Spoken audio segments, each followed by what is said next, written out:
let's talk a little bit about how we work together, how BeeSmart and Lusty Monk works together. So the first question I want to ask you is kind of how and when did you decide to hire us as your social media marketing providers? Well, I met you. Of I course. met you, Julie B.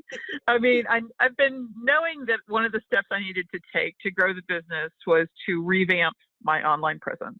Hmm. So for the last couple years, I've been remodeling the website, and then I attended and you attended the Goldman Sachs 10,000 Small Businesses program.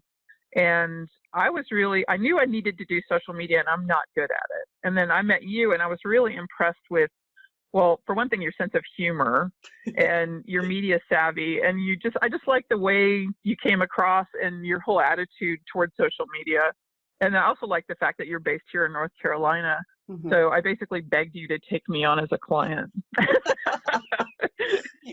I don't remember. I don't remember you begging me. I You just don't remember remember it the was. begging? I It remember the was just like begging. it was an organic conversation. I probably wasn't. It was such a intense program that I probably didn't pick up on the cues. Maybe you were begging me, but I was like so heads down and doing the homework that I was missing that. So anyway, it's just I'm really glad we met, and I'm really glad I've gotten to try your mustard and eat the mustard because it's, whew, man, it is good stuff. It's yeah, it has a space on our refrigerator shelf for sure. So